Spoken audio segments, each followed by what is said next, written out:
have decreased across all the 9 provinces, with the biggest numerical difference recorded in the Western Cape of 16,932, and then the Gauteng was next with 10,946, and Northwest was third with 6,267. In the next slide, we look at the broad category of the contact crimes, which is made up in the big table at the first slide of your murder, sexual offenses, attempted murders, robberies, both aggravating and common, and then assault, both common and GBH. Over the 10-year, in 2010-2011, we were at 633,228. Currently, we are sitting at 621,282. There had been increases of 2 consecutive years. In 2018-19, we increased by 15,844, and in the current financial year, 2020, we increased by 4,072. Then at the bottom there, in the current financial year, we have we increased the provincial breakdown 72. Then at the bottom there, where 5 provinces have recorded a decrease in the contact crimes, with Northwest recording the largest numerical decrease of 1,201, and then Free State was second with a numerical difference of 820, and then Limpopo and Western Cape both decreased by 486 in Limpopo, and Gauteng decreased by Limpopo decreased by 486, and Western Cape decreased by 479. Provinces that have increased was Gauteng, KwaZulu-Natal, Mpumalanga, and the Eastern Cape. KZN and Gauteng, which are here close to each other, are the only 2 provinces that have recorded 4-digit increases of 3,649 and 2,843 respectively, while Mpumalanga and Eastern Cape recorded a 3-digit increase, with Mpumalanga recording an increase of 737 and the Eastern Cape recording an increase of 129. Overall, the contact crimes increased by 4,072 counts. Then in the next slide, what I would like to bring your attention to is the fact that these figures should be regarded as preliminary figures for crimes against women and children, as they currently still include cases that are closed off as unfounded, and hence the validation and verification process is still outstanding. We couldn't finalize the verification due to some of the stations closing down due to COVID-19. Once the situation improves and we have access to all the dockets and the police stations, we will then go in and verify, and then we will then issue a revised and updated slide on crimes against women and children. The bottom table, it shows the contact crimes against women, and the top table is the crimes against women, and the bottom table is the crimes against children. These are only the contact crimes. The murder of women has decreased by 76 counts. That is the preliminary figures that I'm talking about. Sexual offenses has decreased by 497. Attempted murder decreased by 231. Common assault GBH decreased by 3,283. Common assault increased by 474, and the total contact crimes against women decreased by 8,613. Then, with regard to the crimes against children, the murders of children has gone down by 71. The sexual offenses gone down by 2,317. Attempted murder gone down by 47. Assault GBH by 309, and common assault by 137.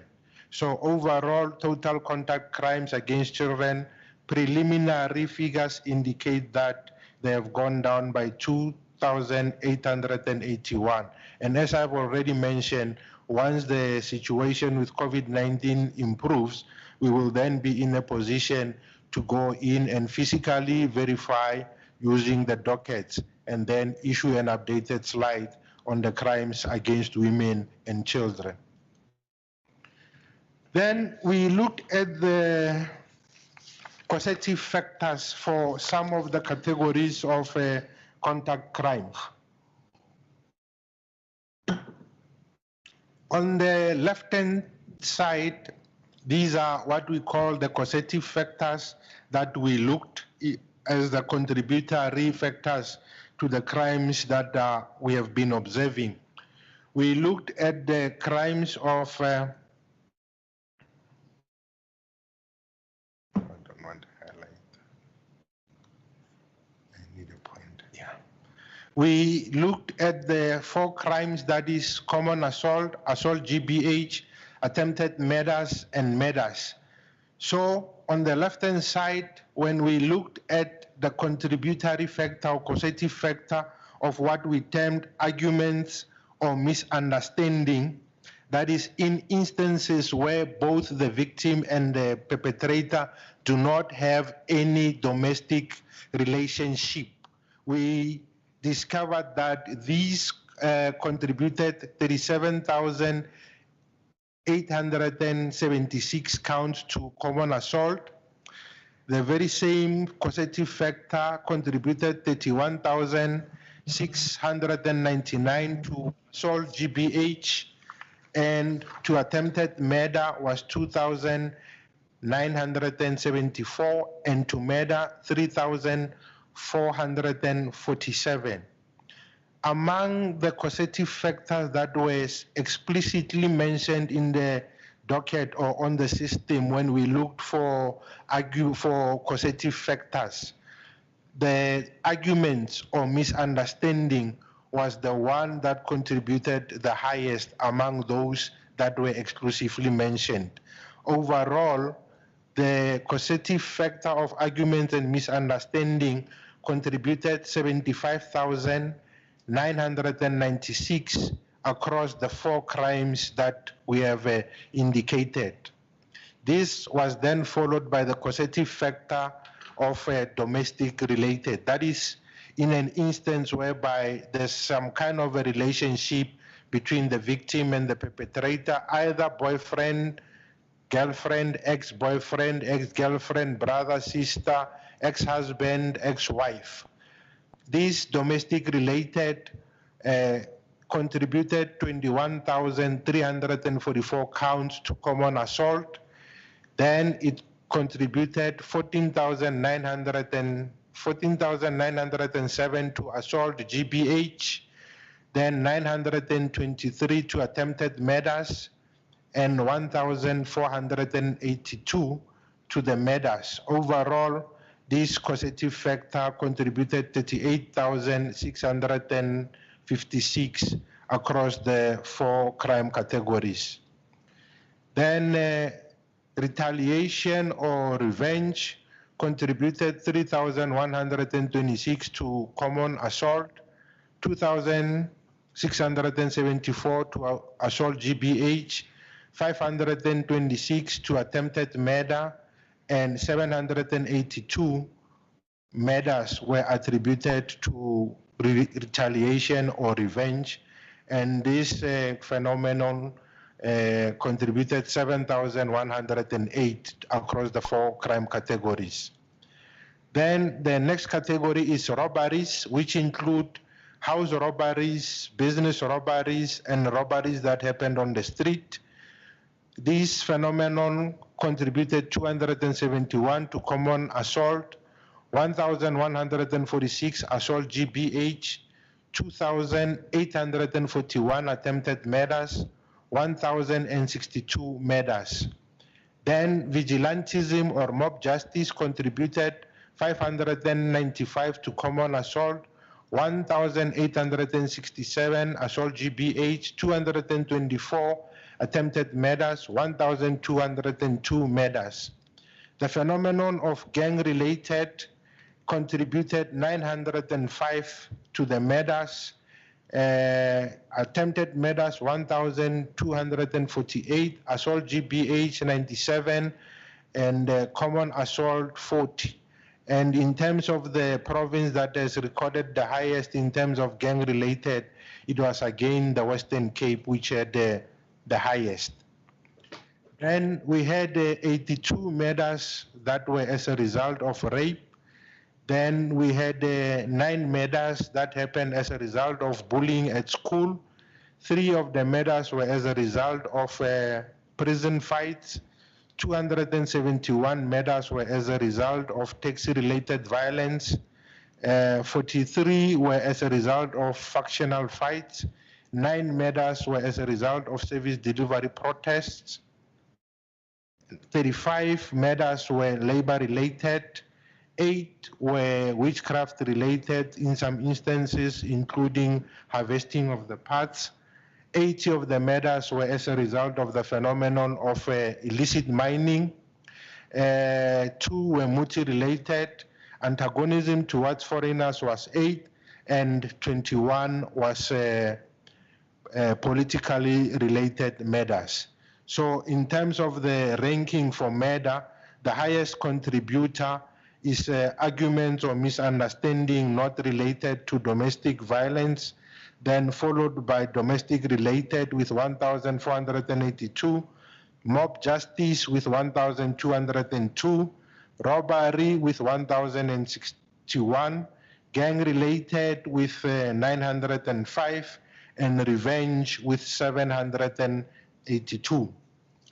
Then when you look at the ranking from attempted murder in terms of causative factors from murder to attempted murder, the arguments were the highest in terms of contributing to attempted murders with 2,974, followed by robberies at 2,841, then gang-related with 1,248, then domestic-related with 923, revenge-related with 526, and mob justice with 224.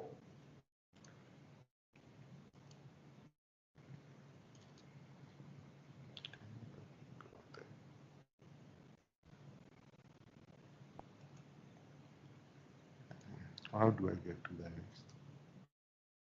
next slide? I must drop the pointer.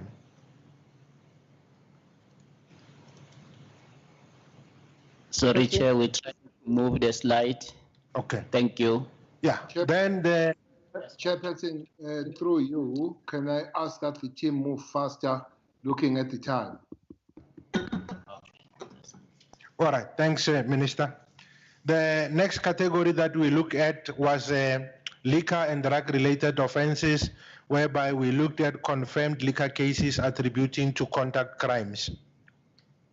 Assault GBH due to liquor cases, it recorded 19,843.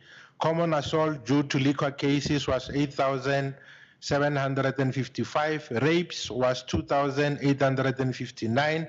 Murders was 1,430 as a result of liquor cases. Attempted murders was 1,294. These are instances whereby it was explicitly mentioned in the docket that either the perpetrator or the victim had used alcohol prior to committing the particular crime. Then when we looked at the places where we had confirmed liquor cases at liquor outlets, where we looked at shebbeens, taverns, pubs, nightclubs, and bars, 342 rapes happened at such facilities, 6,298 common assault happened at a shebeen, tavern, pub, nightclub, or bar, 11,128 assault GBH, attempted murders were 838, and 844 murders happened at either a shebeen, a tavern, a pub, nightclub, or a bar. Then the next slide. Next slide, we try to look at the place of occurrence of the 4 crime categories, which is the 5 crimes, which are rape, common assault, assault GBH, attempted murder, and murders.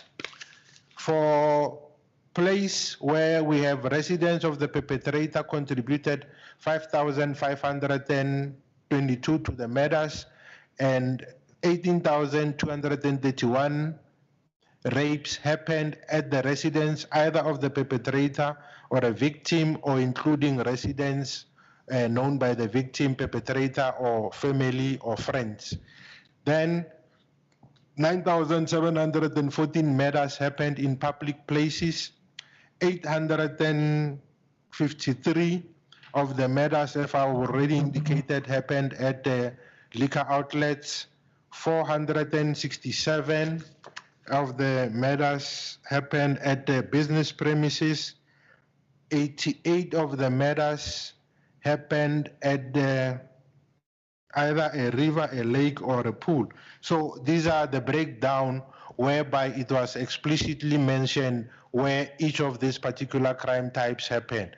Where in an instance where it was mentioned that it was unknown, we did not factor that into the presentation.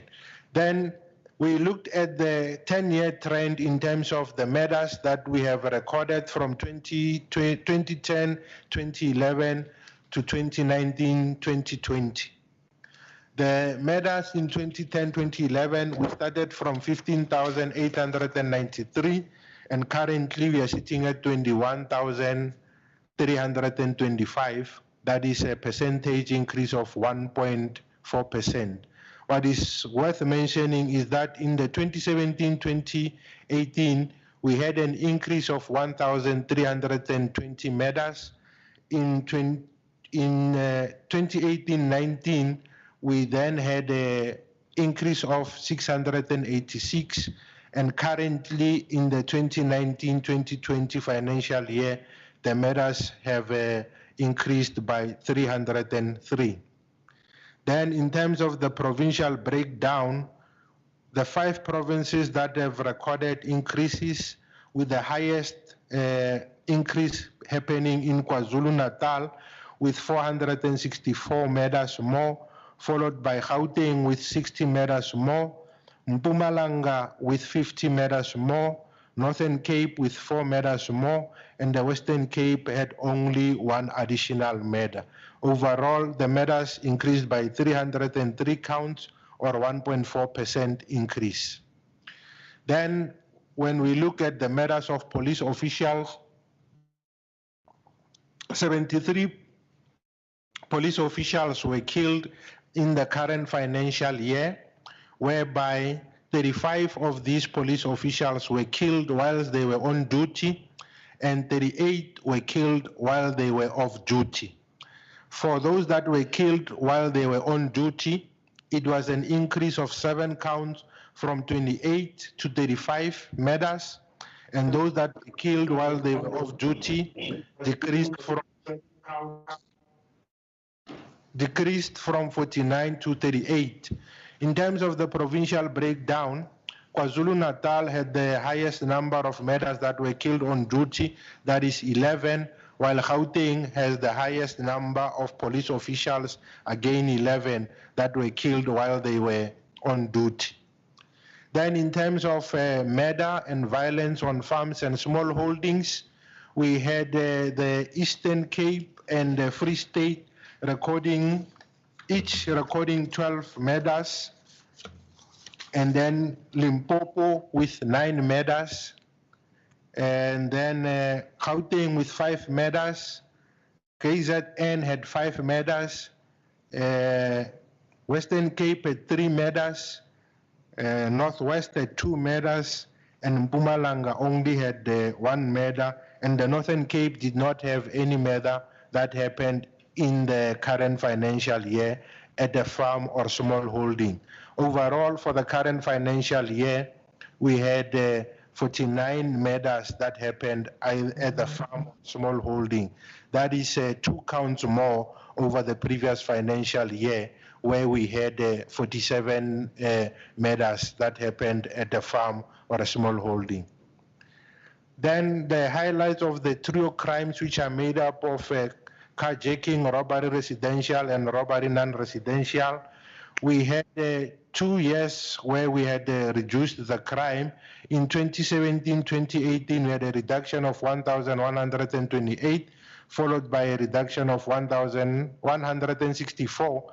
And in the current financial year, we had an increase of 1,495, or an increase of 2.6.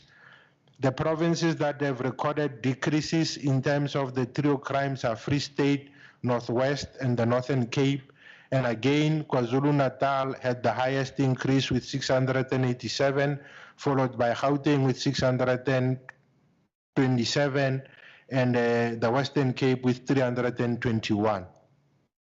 Then stock theft, we have had 3 consecutive years where stock theft was increasing, with 2016-17 having recorded an increase of 2,187.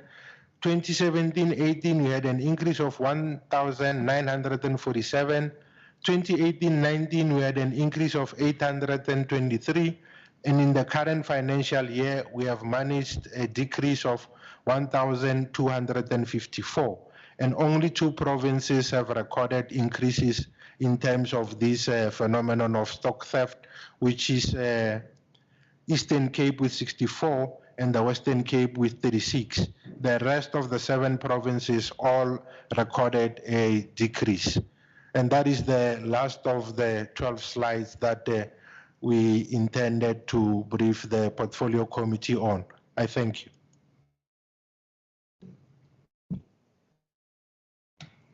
Thank you, Chair. And thank you, Minister. Thank you very much for that. We move the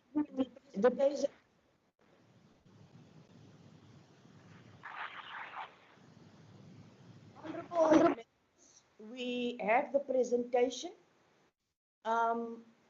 Before I take the questions and comments from honorable members, allow me to please ask the following questions. Serious violent crimes like murder and sexual offences have increased over a 3-year period. The small increases add up to a bigger increase. So how are we going to reduce violent crime by 50% over the next 9 years if the murder rate keeps on going up? My problem is that you are speaking about a 10-year period, but when I add up the 3-year period, then all these small increases are adding up to a bigger increase. My second concern is that the top 30 stations that we have identified, after a year, they are still the same stations. And even though some have a decrease in crime, the top 30 are still on the list. So how can we say that our interventions are working if we still have the same top 30 police stations on the list? Again, if I look at 3 years, And obviously, I haven't had the time, and members haven't had the time to study these statistics very well because we received it today. For murder in 2017-2018, it was on the increase of 6.9%, 2018-2019 by 3.4%, and this financial year by 1.4%. Now, if it means for the last 3 years, there's an upward trend developing. For the last 3 years, you were then saying that murder is up by more than 10%. And the comparison of a 10-year picture is not the same as a comparison of the last 3 years. And this makes me very, very worried. There's a collective fourthly commitment by civil society, government, the police, and the social contract that we have on gender-based violence and femicide. That this will take a priority as South Africa ushers in the Women's Month. Can we safely say that during this next month, we would be able to show that we are serious about attending to gender-based violence? Those are my 4 concerns. Honorable members, I'll take your hands. I've seen Honorable Whitfield, Honorable Mofokeng, Honorable Majosi, Sheikh Imam, Blanche. Sir Blanche. Chairperson, I've raised my hand long Yes. ago, Groenewald. I didn't see it here in the chat, I'm sorry. Messi also. Paku. Sorry. Reverend Messi also, Chairperson. Honorable Meshu, I noted that you're going to leave early, so I'll add you earlier on in the Shembeni. Shembeni.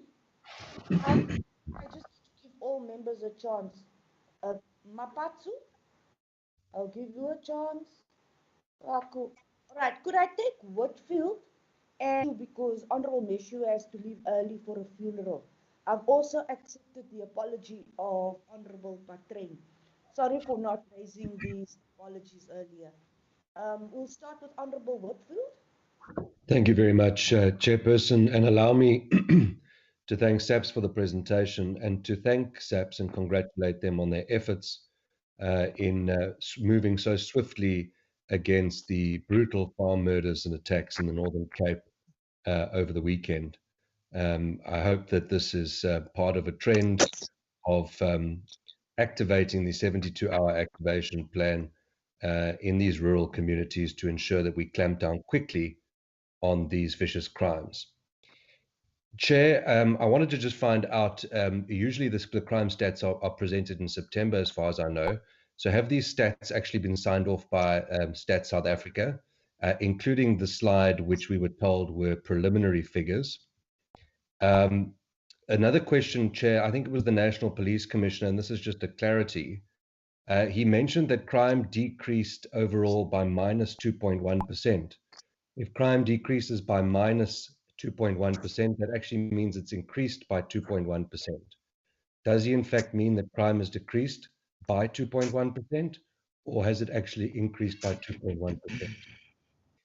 The other question, Chair, and this is where you'll forgive me for, excuse me, for being confused, but in slide 2, or the first slide on the statistics, which give us the 10-year trend or the 10-year overview, rape was up by 1.7%, with over 42,000 incidents of rape. On the fourth slide, which we are told are preliminary figures, which focus only on gender-based violence and paint a really excellent picture of decreases across almost all crime categories relating to gender-based violence and violence against children, rape was down by minus 15.8%. So up 1.7% in the first slide on the statistics, and then down minus 15.8% on the fourth slide. What I'm confused about, Chair, is whether SAPS is telling us that 40% of all rapes are against men. because if you do the maths very quickly, you'll find out that over 16,000 of the total 42,000 rapes must have been against men, if the fourth slide is to be believed. So can we please get a very specific and detailed answer on that, because it paints a very alarming picture, and we need to walk away from this meeting with a clear understanding of what that picture is. And then the last question is, perhaps we can hear from the Hawks about their track record or their statistics on crimes committed against the people of South Africa by corrupt politicians and public servants. Thank you very much. Thank you, Honorable Whitfield. Honorable Meshu. Thank you very much, Chairperson. Also, thank you to the police for giving us stats that give us an idea of what's happening in the country with crime. I have 4 questions, short questions. The first one about police officials that were killed. We have about 73 of them. I want to know how many of them resulted in convictions, where the people who were responsible for killing these 73 police officials found guilty, or were some discharged? And if there are those that were not found guilty, was it because of poor investigation, or what could be the reason? So the key question is, how many of those who killed the police were found guilty? And the second one has to do with witchcraft-related murders and Muti-related murders. How do they separate the two? Are the witchcraft-related murders that have nothing to do with Muti, or how do they separate the two? And regarding the harvesting of body parts, are they all related to Muti? And if not, what would be the reasons for the harvesting of body parts?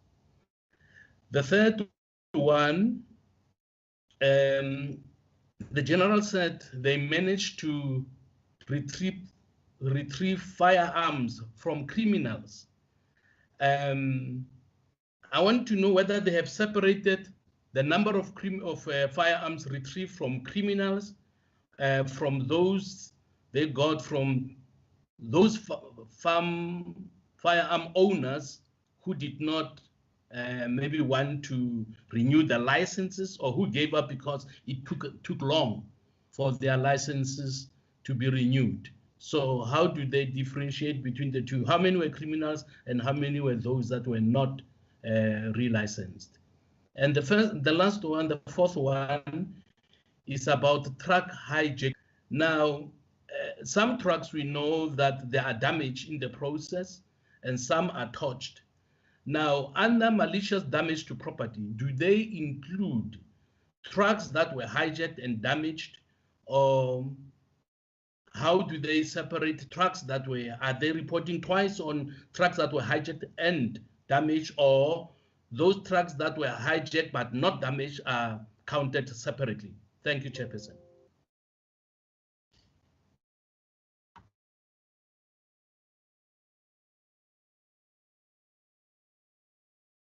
Thank you very much. Honorable Majosi. It was Mofokeng before Majosi, Chair. All right. My apologies, Honorable Mofokeng. Honorable Mofokeng and then Majosi.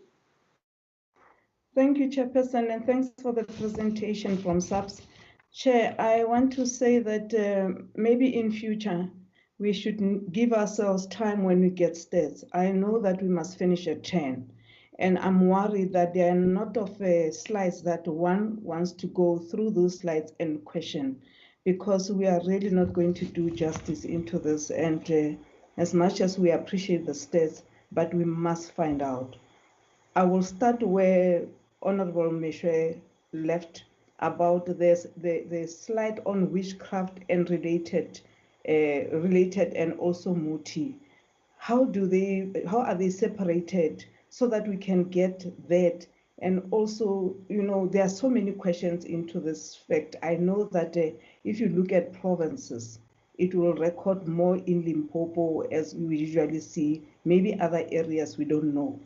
But now when you go to the slide that deals with domestic violence or domestic related issues, Chair, we need to sit down and look at this. This is still worrying, going down into looking at issues of rape.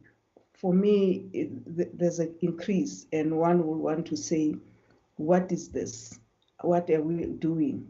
But something that I asked in the last term is that why on your reporting you don't have domestic violence register information? Because I said, how about having it reported that how many cases were recorded, how many protection orders came out, how many has been prosecuted and withdrawn? Because what is the use of having the domestic violence register in police stations that you are not using? So that we can be able to see whether we are winning this war of people that are withdrawing the cases.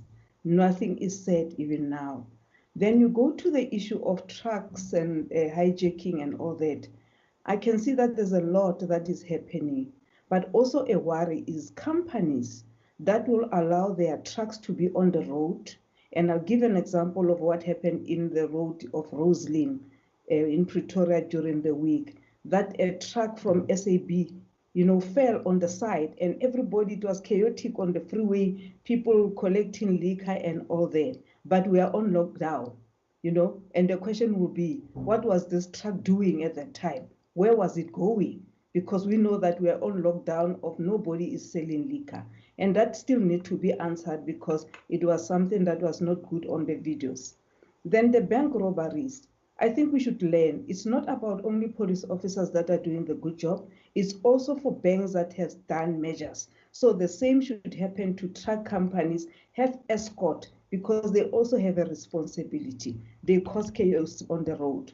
And Chair, I want to say that the last part is why we don't have a slide that tells us that on people that are rearrested, that are parolees, how many do we have? We have 19,000 that is going to be released, which we are not there yet. And we should be having a slide that will tell us how many are rearrested, because it's clear that somewhere in Cape Town, they are rearrested. And we should know in future what is happening. But as for now, thanks, Chair, but we need time into presentations like this next time, not just an hour and all that. Thank you. Honorable members, this is one meeting that we cannot rush. There's no way in which we're going to complete this meeting by 10 o'clock. I am of the view that we should request an indication if this meeting could continue until 11. I know that the minister has another meeting at 11. I'm not sure what time the press conference will be. But these are detailed questions that members are asking. And these questions necessitate responses. We have about 10 more members who'd like to ask questions. Could I then get an indication in the meantime? You can send it to me on WhatsApp messages. If the meeting could continue until 11, and then could I also get an indication from the minister if we could continue until 11. I cannot manage all these questions and responses until 10 o'clock because it is already 13 minutes past 9. If we have 10 more members who would like to ask questions and you ask on an average 3 to 4 questions each, if we expect the detailed responses, and in this instance, it's very tough to say that SAPS could give us written responses. It's just not going to work. We need detailed responses. So I'm going to request that this meeting be allowed to continue until 11. For those members who would like to leave, I'm going to ask that after Honorable de Blanche, I'm going to give Majosi, Shaky Mum, and then Ter Blanche and then I'll give the SAPs an opportunity to respond, because we want you to really respond to all the members' questions. I'll hand over to Honorable Majosi. No, Chairperson. Yes, Honorable Minister. Chairperson, no, we can't be able to stay until 11. We need to have a press briefing at 10. If we need to explain further, we don't have a problem rearranging that meeting for explaining to the portfolio committee. But you must remember that this is a precedence for last 2 years that we have been doing it this way. So it would be a new trend. We don't have a problem coming back to explain. But as I say, we need to have a press briefing at 10, and then there will be other meeting for some of us, but I don't mind cutting that, getting the extension on that to further answer questions. Thanks, Chair. Thank you, Honorable Minister. Honorable Majosi. Thank you, Chairperson. Good morning, honorable members, the Minister and the SAPS. Mine is short, Chairperson. Thank you for the presentation from the SAPS. But there are issues that are very concerning at this present moment. In fact, maybe I agree with Honorable Mufokeng that we need more time so that we also get a way forward on how are we going to deal with all those issues, Chairperson. In terms of crime, we've seen that there's an increment in certain provinces, and those provinces have been having that increase all the time. So I'm not sure what is the strategy of SAPS to make sure that they deploy more police force in those areas that show that there is an increment in crime. And also, Chairperson, there's a concern in terms of the stock theft. People are being they steal their stock, and how are we going to deal with that as the SAPS in terms of making sure that we decrease the stock theft, Chairperson, because it relates to the people's lives and it touches people's lives. That's how they live. That is how they feed themselves. On the domestic related violences, Chairperson, I think it's what Honorable Mufokeng has said, that we have tried, Chairperson, to say, can we get a registry in the police stations where the protection order, if it's registered, then we know that how many have been registered, so that you are able to track also on those protection orders how many of those people who were reported have committed that crime that was reported at that time. So those things, Chairperson, I think those are the things that will be able to help us. And also maybe if I can get an explanation, Chairperson, because I was struggling to get in terms of the lockdown, I didn't hear on that phase, Chairperson. Since the lockdown has started, maybe that is how they are seeing that there's a decrease on crime in certain provinces. Is it because of the effect of lockdown, or is it because of they've tried some strategies of they've redeployed other people there to make sure that they decrease the crime? But in the midst of the lockdown, have they seen a major decrease in terms of crime?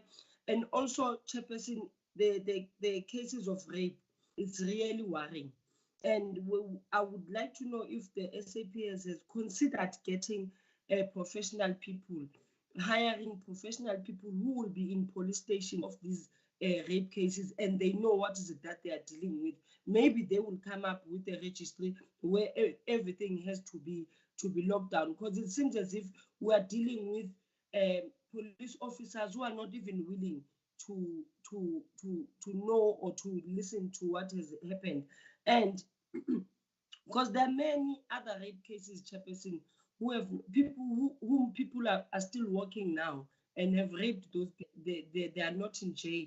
So what is happening there? We want to know that, Chairperson, because now if they get professional help, if either they get social workers who will be in the police stations, who will be able to assist when it comes to the rape cases. That is all for me, Chairperson. Thank you for now. Chair, I've been raising my hand. I don't know if you've seen my. Thank you, Honorable Faku. Had a point of order. Chairperson, I just want to say that I just listened to the response of the minister. I think it's important, Chair, that it is understood that the police accounts to this portfolio committee. The ministry must give us time to ask all questions. There's nothing wrong in delaying the press briefing for 30 minutes. Let us satisfy ourselves as a committee with all the questions that we have. Thank you, Chair. Honorable Faku. Honorable Groenewald also had a point of order. Yes, and also my part was I raised my hand. Yes. I don't know what I have said. I've noted you, Honorable Mapatsi. I will first give Groenewald and then you. What happened to me now, Chairperson? These are points of order. I have to first note the points of order. Could I take the point of order from Groenewald and then Mapatsi? It's about the time of the meeting. Thank you, Chair. Chair, I don't think we give real justice if we deal with the statistics in this manner. My suggestion is that we schedule a proper committee meeting and where the police can come and answer. It is correct what the Honourable Minister said. At one stage, we as a portfolio committee didn't even receive the crime statistics before the time. In fact, the previous ministers only made an announcement to the journalists, and committee members couldn't even ask questions. So I want to suggest that we stop the meeting. We're not going to get the answers. We're not going to get proper answers. We must make a proper analysis of the statistics. And therefore, I would like to make a proposal to say that we've received the statistics. Let's then schedule another meeting next week, and where we can have all the relevant officials with us, and that we can have a proper discussion on the statistics. Thank you, Chair. Thank you. Honorable members, I would also like you to bear in mind that we are having our 2-week constituency period, and that today is the last day that we meet. Honorable Mapatsu. Thank you, Chair. I would also want to propose that because there are so many people that are going to speak, and maybe some would not be satisfied with the responses and would want to make follow-up.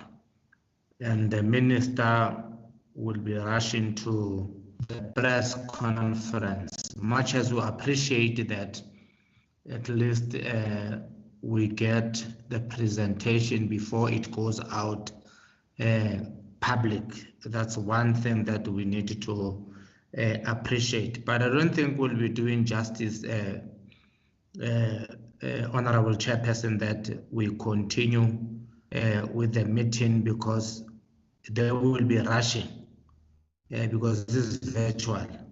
They will be rushing to go, unless if they are in one place, they will be rushing to the press conference. So I'm not sure, Chair, whether I know that we have to go to our constituency work, maybe to have an understanding that we note the presentation. However, we'll still have time to to have a meeting with the department to come and present to us so that we have enough time. Honorable Chair, thank you. Honorable members, we go to recess. We have had a very long and protracted period of portfolio committee meetings and house sittings. I take strong exception to the fact that we have to rush through the crime statistics and that a media briefing has to happen when the SAPS reports to the portfolio committee. And the portfolio committee has a responsibility to do its oversight work on this particular matter. I am really relentless. I find this really completely unacceptable. If possible, I would like the Deputy Minister to stay as well as some of the commissioners. And could I get an indication if this is so? I would like this meeting to continue until 11 o'clock and the press conference can continue. But the Minister and the SAPS report to this committee. It is not the first time that we have to rush through crime statistics for a press conference. This is exactly what happened the last time. We rushed through crime statistics, we had a press conference, and we had to engage with the statistics, the crime statistics through the media. This is really unacceptable. I'm going to ask that we take Honorable Sheikh Imam and then Honorable De Blanche. The meeting will continue until 11. The Deputy Minister and a number of the commissioners could stay and continue until 11. The Minister and his team, whoever he needs, will be released by 10 o'clock. Let this be the last time that we have such an incident in this committee. Honorable Chairperson, I'm sorry to speak after you. I will take that order, but I would still request that I agree with several members. There are many areas to discuss. I think if we take one day out of constituency, it will still, but the order we are giving now, it will continue. But the issue itself will have to be a subject of discussion because this one is new. There was no issue last year on the same thing, but I can see that committee members, they want a new approach. Let's discuss it. But I will request that we still do have just half a day out of constituency to discuss the matter. But I'll take the order as it stands now. That I will request the few officials, the M to stay anyway. The M is not in Pretoria, but some of us will still have to drive to the GCIS. But I will take the order. Thanks. Okay. Chairperson? Yes, could I take Honorable Sheikh Imam? Chairperson? Thank you. Honorable Mayor, you still have a point of order. Yes. May I request that my questions be answered before I leave for the funeral because it's almost 9:30. Could I take Sheikh Imam and Ter Blanche, as I said, and then ask for responses? Thank you. Thank you very much, Chair, and thank you, Minister, and your team for the presentation that you have. Let me welcome the stats where it indicates that there's been a reduction in the overall crime rate in the country. However, allow me to express some concerns. There's 58 murders per day in South Africa.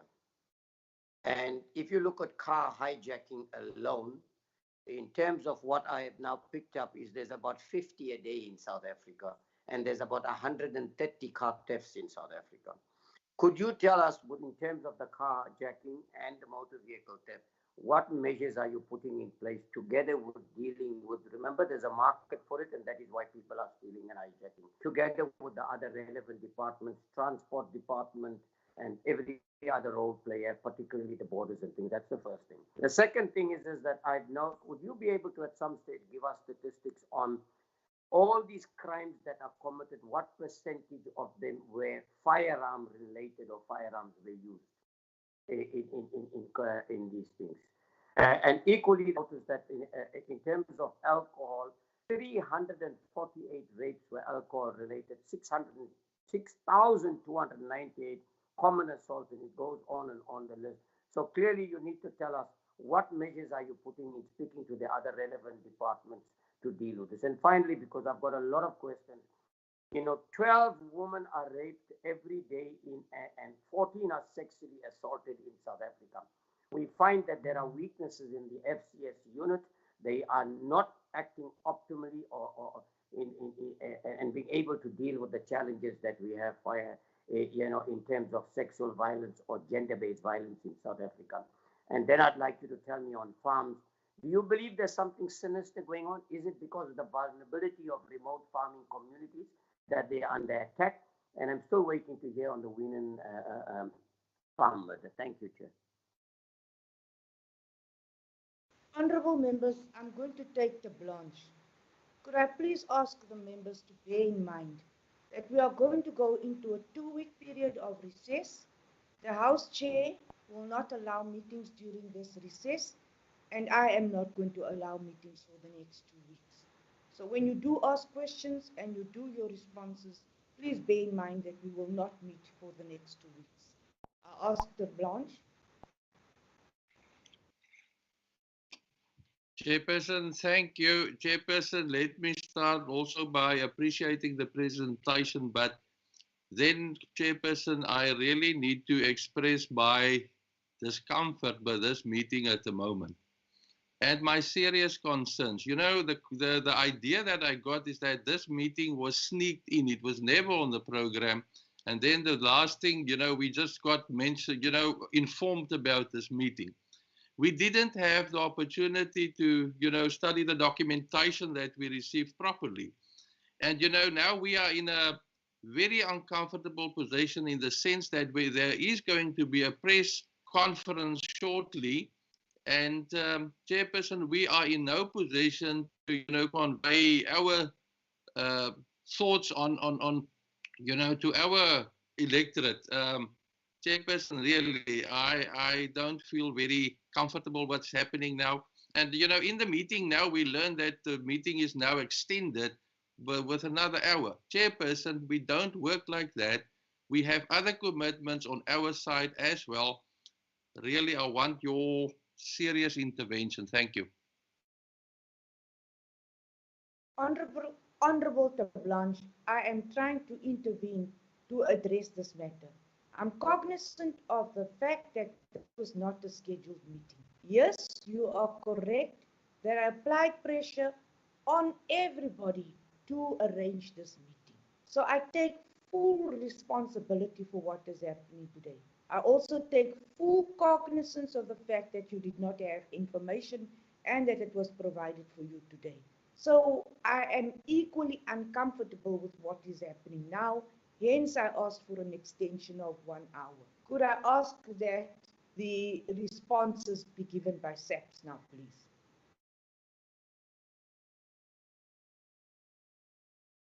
General Sitole, you may respond.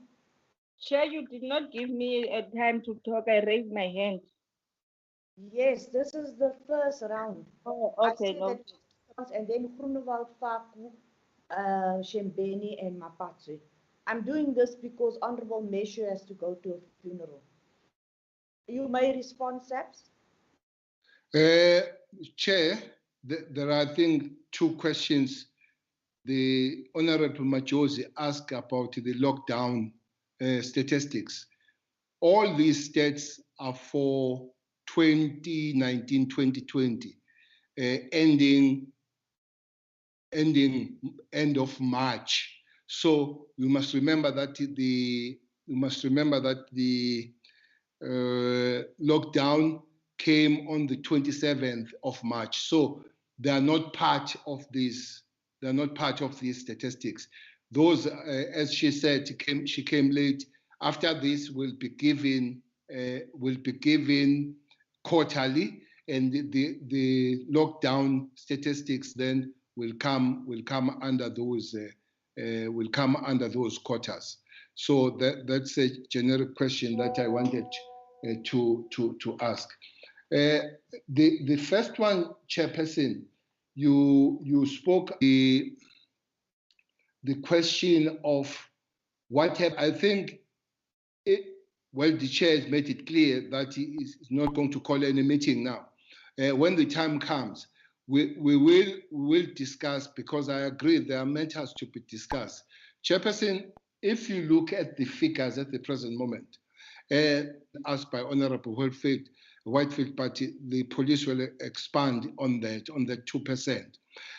It has been some form of a stabilization, is some form of the new term of flattening the curve. If you look at the statistics, except the categories that have been raised by member Sheikh on the crime of the car theft and all that, if you look at it, we're trying to, we go down, we land. As you could see, the figures of murder, indeed, we're from 1,000, went to half of 1,000, went half of a half. That's a trend that we must keep going down. Coming back to the question you've raised, what happens in 10 years? It's an issue that will have to be working and giving report, including the top 20, top 30 stations. There are quite several stations, Honorable Chair, that have moved out of 30, top 30, and unfortunately others, they come out of 30. Some of them, they will still stay at 30, but with the better results. If you look at Nyanga, Chairperson, Nyanga police station has never been green. Yes, has moved from number 1, is number 4, is green. So, which means there are stabilization even on those stations that are up there. And there are provinces. If you look at top 30, we almost have only 4 provinces when it comes to murder that they make top 30. So we will be working on changing those stations as we have begun, and we will be working on the numbers that we go down by 50%. Yes, you have said 9 years to go, but somewhere we had hemorrhage, of which we believe we have stopped the hemorrhage. Then we have to go down, landing on the matter in reduction of the cases and the crime as a whole. One question, one member asked about the guns that were found. I think is relevant.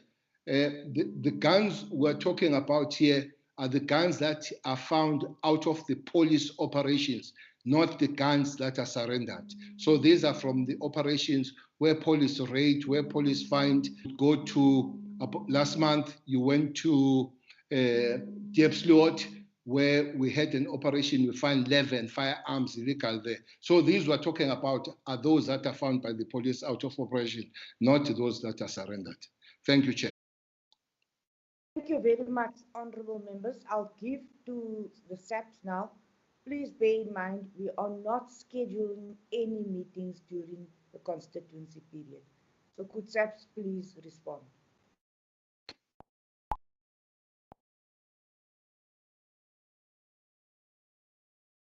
Chair, let me start by adding on what the minister has just related on. Firstly, Chair, we are intensifying the stabilization based on the heavyweight hotspots. The focus is on the 4 provinces, and since those particular provinces has been stabilized, we are now following the normalization approach. In the normalization approach, we are bringing in all the other disciplines, including the communities, so that we, and one of the support that will also require, even from the portfolio committee, we want to push for the adoption of the National Crime Prevention Framework.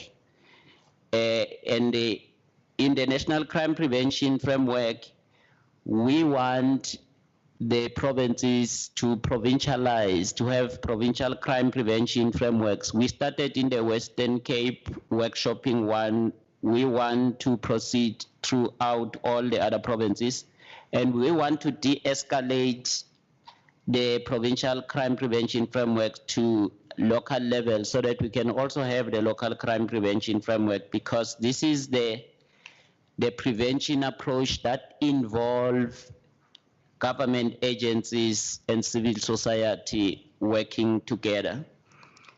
And then, Chair, we are also focusing on targeting the syndicates, because most of the crime that at the present moment is committed by organized criminals, both at national and transnational level. Therefore, we're intensifying the unconventional policing approach, which is the OCTA strategy, so that we can destroy the syndicates, and that can help us to come close to the 50% that is a downward trend. And then on the top 30 police stations, what I just wanted to add is an explanation that says most of the top 30 police stations, why do they remain in the top 30 list? It's not necessarily because of crime, but it's because of the profile.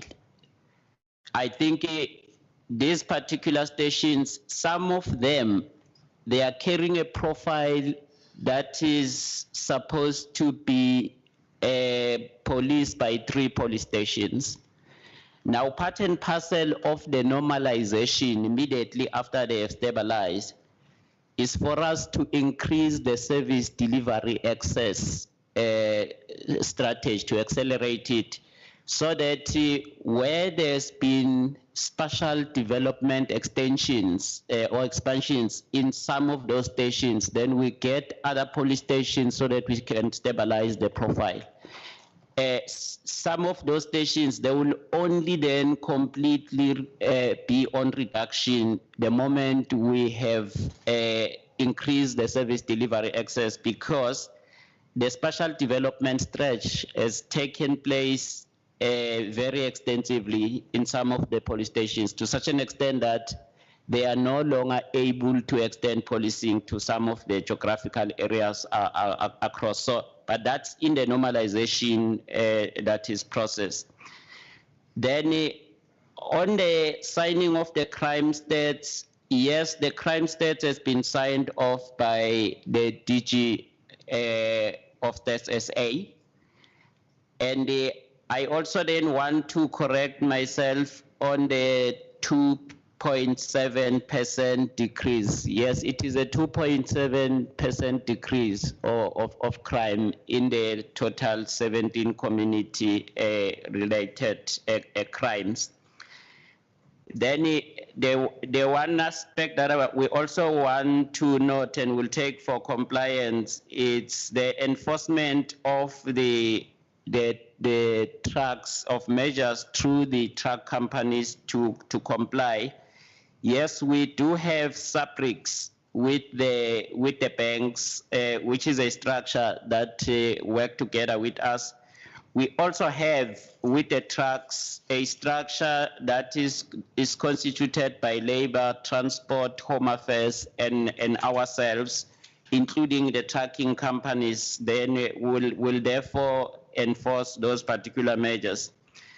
Then the strategy for the police to deploy more police in the so-called hotspots and other concerned areas.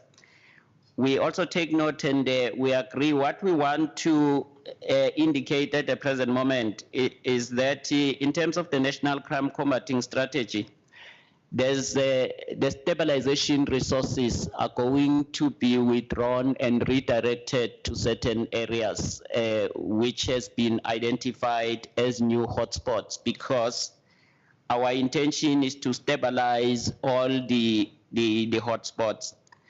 We've also noted the concern with regard to stock theft. Those stock theft is in a decrease at the present moment, but we are intensifying the stock theft units. I think the stock theft units are receiving the same priority as the FCS, because I have approved that we beef up their capacity. through work study extensions. And then car hijacking has been noted as the crime which is very problematic at the present moment. But firstly, we have intensified the activation plan because it's a type of a crime that requires activation. But secondly, it is organized, and we activated the OCTA so that we concentrate on the organized criminals so that we can then be able to deal even with the markets that are promoting hijacking. And hijacking has been seen as a resourceful crime for other crimes. And as a result, the focus then there is that if we clamp it down, then we're also able to address or suppress the other crimes from taking place. We have also linked this type of crime to the safer city because it actually takes place more in the urban areas as well as in the township. Therefore, we're also using the safer city approach, which is by means of technology to address it. The farmer tax, yes, we want to confirm, we see it's showing its head. We want to confirm the rural activation plan, which has been instructed, working at the present moment, but we have also intensified the specialized units. I think I've signed off the work study for 6 specialized units so that those specialized units can come in and assist with a response. Then we've got dedicated investigations focus on the farmer tax. But from a rural point of view, we're also mobilizing at the present moment the agricultural unions and the rural communities together, where we also implementing sector policing and as well as the neighborhood watches. We are also extending the community in blue concept to the rural communities, and we have also activated traditional policing concept in order to beef up that is rural safety. We therefore take note, Chairperson, of the fact that the types of crime that are taking place at the present moment are crimes that instill fear to the public. And secondly, there are also crimes that are driving the investors away from an economics point of view. And there are also crimes that are instilling fear to women and children. And we have also, apart from beefing up the FCS capacity, we're also linking up with the presidency, the committee that's dealing with gender-based violence, and we're at the moment operationalizing the gender-based violence strategy within the police so that we both provide a response. Lastly, we have also activated the police safety strategy to provide a response to those criminals that are killing the police on a daily basis. The other questions, Chair, are operational questions, and I will have for the statisticians to provide responses, and the two deputy national commissioners, and as well as the national head of Hawks. Thank you. Start first. Thank you, honorable members. The question that was asked with regard to, is it witchcraft related and Muti related? The witchcraft related is in an instance whereby a person is harmed because they are accused of either being a witch or practicing the witchcraft. Then in terms of Muti related is the instance whereby the people are killed, and I use the example, for instance, whereby the body parts are harvested and they are used for multi-purposes. Then on the issue of the trucks, because currently when we look at trucks damaged and then banned, we are not using what other countries are using when we produce statistics. Other countries have adopted what are called the principal offences rule, whereby if a number of crimes happened in one incident, they report only the most serious crime. Now, in South Africa, if a crime happens and there are a number of crimes that are committed within the same scenario or committed on the same person, in the South African context, we record everything.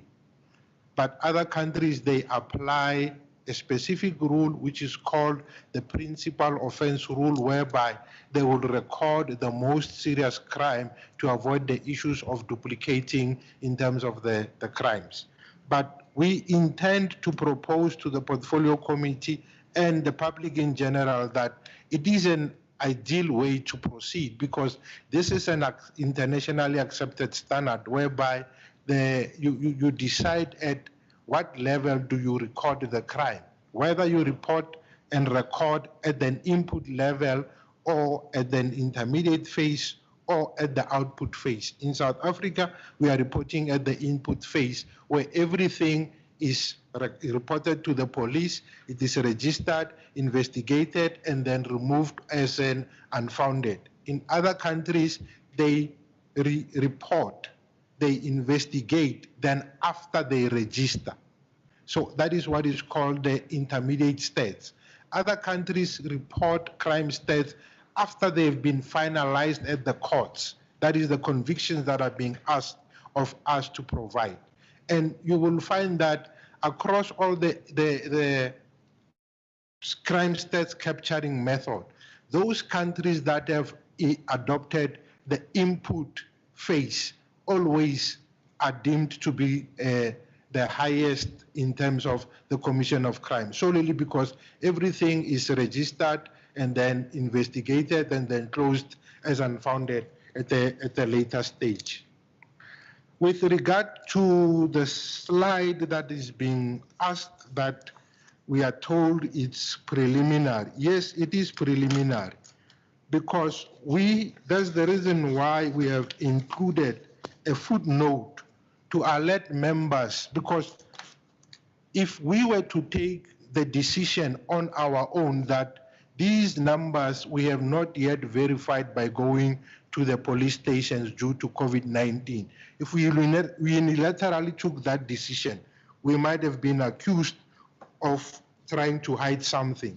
So the practice is we are making the committee aware that there are still possibilities that there are cases that could have been closed off as unfounded. There are cases whereby we need to get to the physical dockets and verify and check and produce the correct numbers, which we have not yet completed.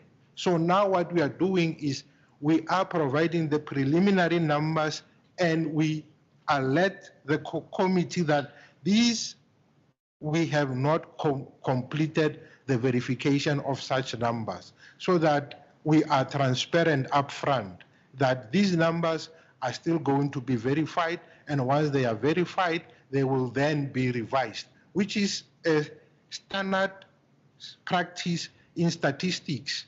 Even when the status A report on gross domestic product, which is made up of a number of surveys like manufacturing, CPI, and what have you, when one of those surveys are delayed, they continue and issue the GDP figures and inform the public that these figures are still missing a number of surveys which might have not been concluded at the time of reporting the GDP figures. And once those figures become available, they will then be incorporated into the GDP and the figures would be revised. This is the same practice that we have adopted in issuing these numbers and we have become transparent. We issued an information, a footnote to that effect, that once the situation clears, whereby we can have easy access to the police stations, to the dockets, because some of the police stations were closed because of COVID-19 and we couldn't get access to the docket. Rather, let's issue the statistics, and then once the situation improves, where we can have access to the dockets, where we can have access to the police station, we will then issue a revision notice. Thank you. Thank you, Chair. Lieutenant General Masemula would like to add. Thank you, Honorable Chairperson, Minister and Deputy Minister, and Honorable members. On the question of the protection orders, that they be included, I'm sure we'll discuss that with National Commissioner and then look at including it in the future.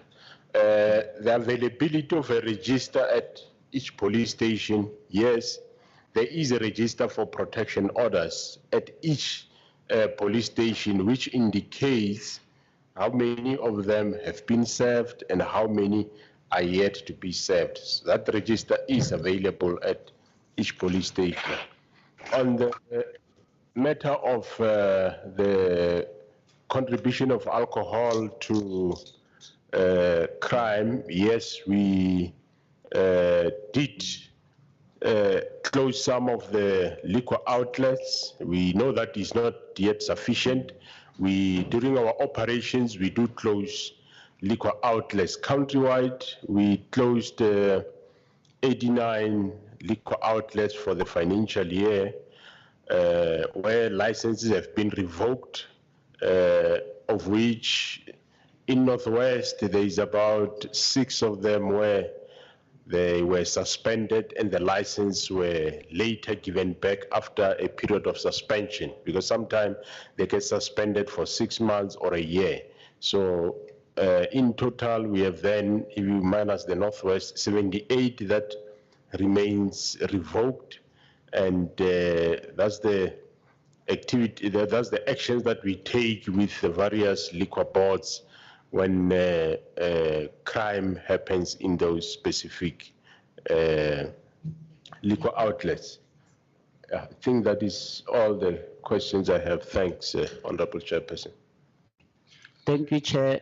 Question that was directed to the National Head of Hawks, Lieutenant General Lubia, with your permission, Chair.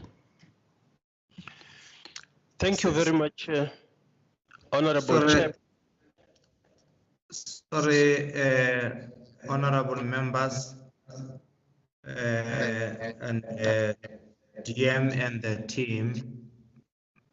The chairperson has to leave the meeting. There is something urgently that needs her at home. So I am going to chair the meeting if the committee members agree for now. Should the members agree? Yes, agree, Chairperson.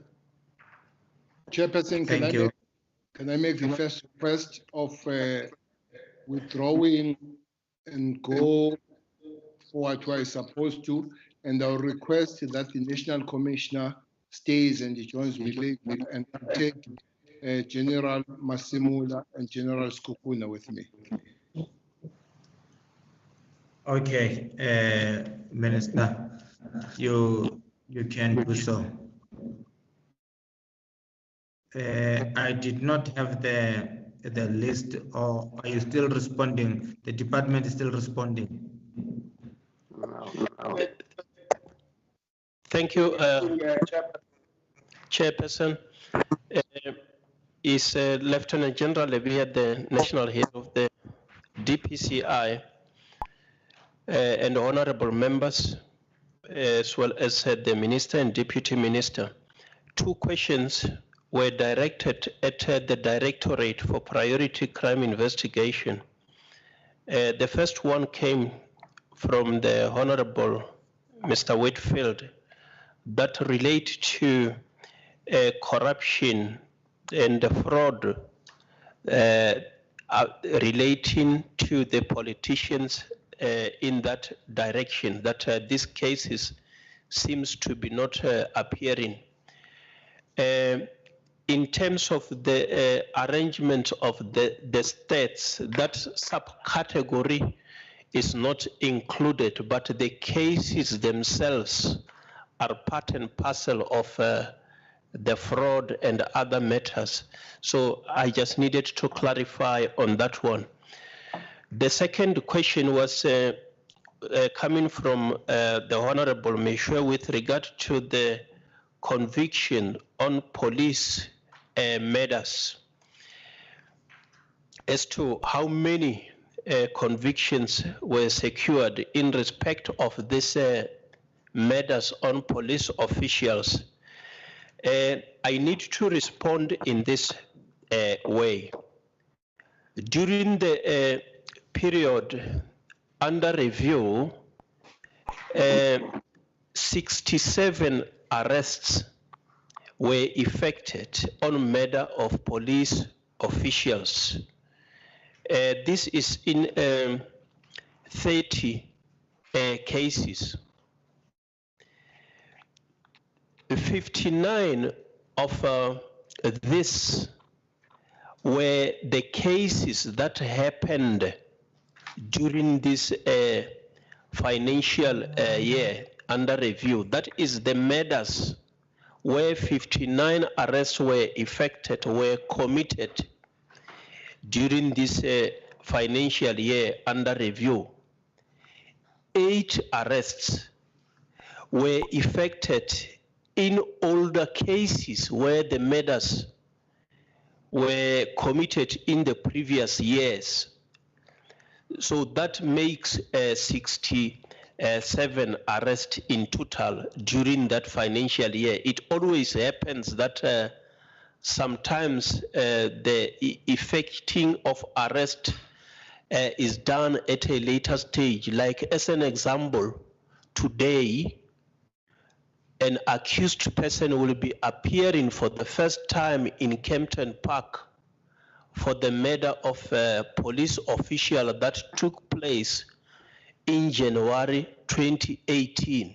So he is now joining the other 8, so that you have got now 9 accused persons that will be appearing in that murder. So it normally at times take longer than expected. There was a question also extending to the convictions. There were 20 convictions that were secured during this financial year under review. And I need to mention that 8 of these were given life sentences. And in addition to the life sentences, 744 years were also meted out to this accused person. So the convictions themselves are not necessarily related to these new cases that shall have been committed in the financial year under review. I need to cite as an example one of the cases that where these 20 convictions refers to. 9 on the 22nd of October 2009, police officials were killed in Mthatha. Suspects were arrested, and then only on the 16th of May 2019, that is a 10-year period, where the accused person sentenced.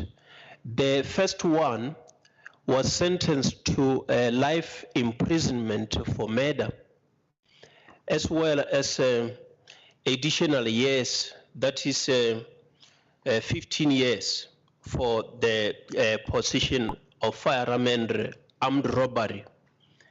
The second accused in that same matter was sentenced to 20 years imprisonment for the murder and 10 years for robbery, as well as 8 years for possession of firearm and ammunition. That is in a combination will be 30 years imprisonment. This is in response to the murders of police officials and convictions. Chairperson, thank you very much. Yeah, thanks, Chair. Our last comment will be from General Mfazi on the investigation. Thank you, Chair. Thank you, Honorable. Thank you, National Commissioner. General, my response will be actually more on the issues that relates with crimes of fear. As we have seen, the statistics are showing us that there is a little bit of an upward trend in as far as the issues that relates with murders and hijackings. I think when we've been designing our intervention on these specific ones, we actually look at the issues of the generators of these kind of crimes. More of our focus is on drugs, firearms, and stock theft, that the generators of these crimes of fear are actually drawn from those kind of crimes. In responding to these kind of crimes, also one other critical issue is the issue of looking at the gender-based violence. As the National Commissioner has actually indicated that we need to move speedily in terms of seeing as to how best can we intervene on the issues of gender-based violence. The National Commissioner has spoken about the issue of extending our capacities in as far as the FCS units are concerned, that we want to actually look and expand and go down to the stations so that we should be able to actually identify and look at those stations that are affected by this scourge of crime. Then the second aspect is the issue of developing a management approach in terms of a project management approach in terms of dealing with the issues that relates with the organized crime, specifically on the issues that talks to hijackings, where we'll be ensuring that those kinds of operations are intelligence-driven investigations. And also, we, as the National Commissioner has indicated, that we've actually activated the OCTA process, and we've fostered also the relationship between the detectives, the organized crime units, and crime intelligence. And we have established a forum where they are actually interacting on these specific crimes, what we call Provincial Network Operations Evaluation Committee, that actually compels detectives, organized crime units, also crime intelligence, to sit and discuss at that level of the province these issues that are actually relates with organized crime. And also we've identified wanted suspect, because we have seen in most of these cases your hijackings, your business robberies, who are actually recycling one and the same criminals. Therefore, we are actually starting to develop and we have actually put that thing into practice, that to each and every province who identified most wanted criminals on a specific crime, then that is how we are approaching our cold case system. Therefore, this actually is one form of an intervention. And more so, quite critically, in the past financial year, as I've said, that we're looking at the generators of these crimes. We have actually recovered a lot of drugs. There are drug labs that we have closed, and there's a lot of those kind of operations that we're doing. Only recently, we had an operation in Edenvale where we have recovered 25 kgs of crystal metal, and then with an amount of 2.5 million. In Cleveland, we have actually seized an amount of 20 kgs of cocaine that amount to 6 million. At Maidenville Police, we have seized an amount of 35.2 kgs of cocaine that amounts to 10 million. In Brackenfell, case 637-6 of 2019, we have seized an amount of 134,313 Mandrax, 2.12 kgs of tick, 700 grams of cocaine, and also an amount of 8 kgs of dagga, inclusive of 2 AK-47s, 2 R5 rifles, and 4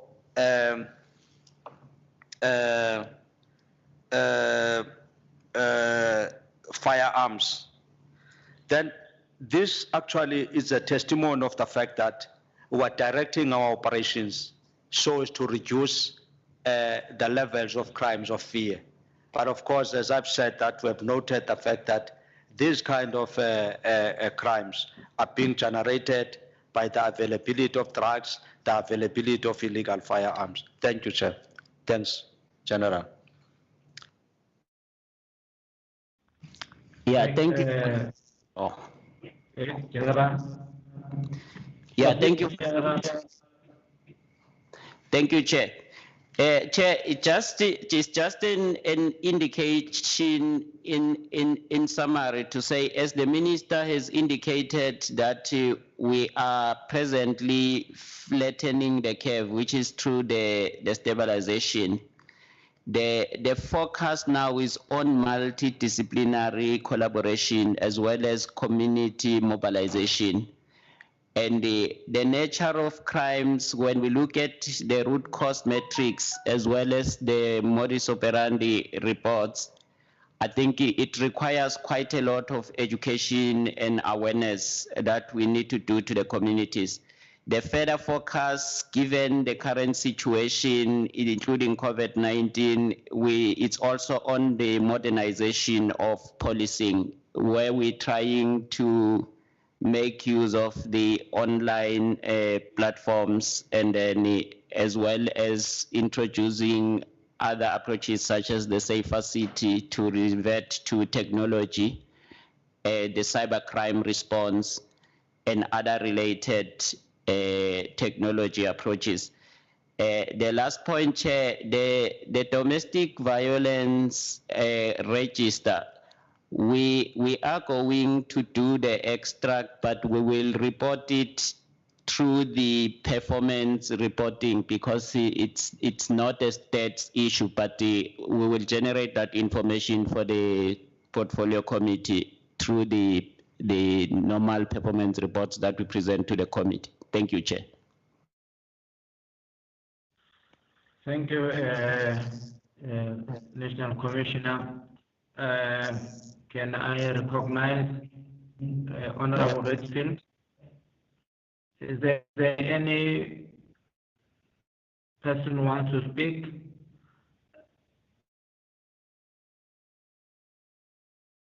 Or it's only Whitfield? Are there any hands, honorable members? Okay, no. Honorable Whitfield? Thank you very much, Chairperson. Chairperson, I just need a clarity. The National Police Commissioner confirmed that the crime statistics had been signed off by Stats SA, and the gentleman, I think it's to the left of him, and I apologize, I didn't recall the name, said that the fourth slide are preliminary figures. So we can't be presented with preliminary figures. I then ask a question about the difference in the total rapes relative to rapes against women and children. I ask if this means that 40% of rapes are committed against men, and we don't get an answer. And I think this speaks to the issue of crime statistics being presented in a summary fashion to this committee. I hope that SAPS understood the question, and I would really appreciate an answer. Either we're dealing with official stats signed off by Stats SA, or we are dealing with preliminary figures. If we are dealing with preliminary figures, I'm not sure what the purpose of the meeting is, but I do need an answer as to why there is such a great difference between slide 1 and slide 4. Slide 1 says 42,000 odd rapes, and then we have a massive decrease when it's the slide on gender-based violence specifically. So there is a difference there. It needs to be answered, and if we can get that answer, I would appreciate it. Thank you. Chairperson. Yes, Honorable Mufweke. Chairperson, can I just say that I am available because we're going for the next round, and my name was the first on the list, so I am available, but let's listen to the other honorable member. Okay, can somebody, doctor, assist me with the people who were noted first, so that I don't jump other honorable members? Chair, it was on the second round. Chair, honorable member is correct, and it was Faku, and it was also Shembeni. Yes. Yes, so that's what actually I wanted to say to you. But Chair, on what Honorable Woodfield was saying before honorable member comes in, I think I wrote here on the chart, I'm very worried about the stats, and I actually made the same observation about what the minister said and what the Honorable General has said. Now it's very confusing, and it goes to the same, back to the issue of saying, in future, we must have the stats presented to the committee a day before the media release. At the moment, our responsibility of oversight, what is that responsibility? Because now we have too many questions than even answers. And if the minister was here, Chair, I was going to request that they should be released, and then we remain as the committee, because I'm really uncomfortable, I must say, and I don't know what we are going to do, but I'm not going to be even asking questions now. But the explanation of the minister and the general is very worrying. Thank you. Okay. Before you, let me welcome also the chief whip of the majority party to join our portfolio committee. I hear what you're saying, Honorable Mufweke, but let's see, it was Grunewald or is Papu first? Thank you, Chair. I think it's first for me. I have been covered by some of the questions asked, and I agree that we will have to thoroughly look into these statistics.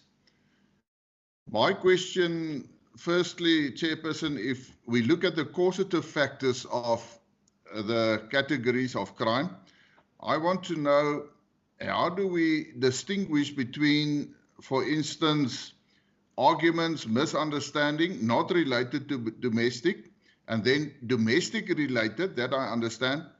But when you come to retaliation and revenge, can I have a more comprehensive definition? How do you determine that causative factor? Because retaliation and revenge are also sometimes part of domestic violence. So is that excluded or not? And then I want to come to the farm murders, Chair, and then let I say again, I really appreciate the fact that we can now receive the farm murder statistics for the last 3 years. That is the way it should be. But then I want to ask, I don't know this, but 46 number of incidents.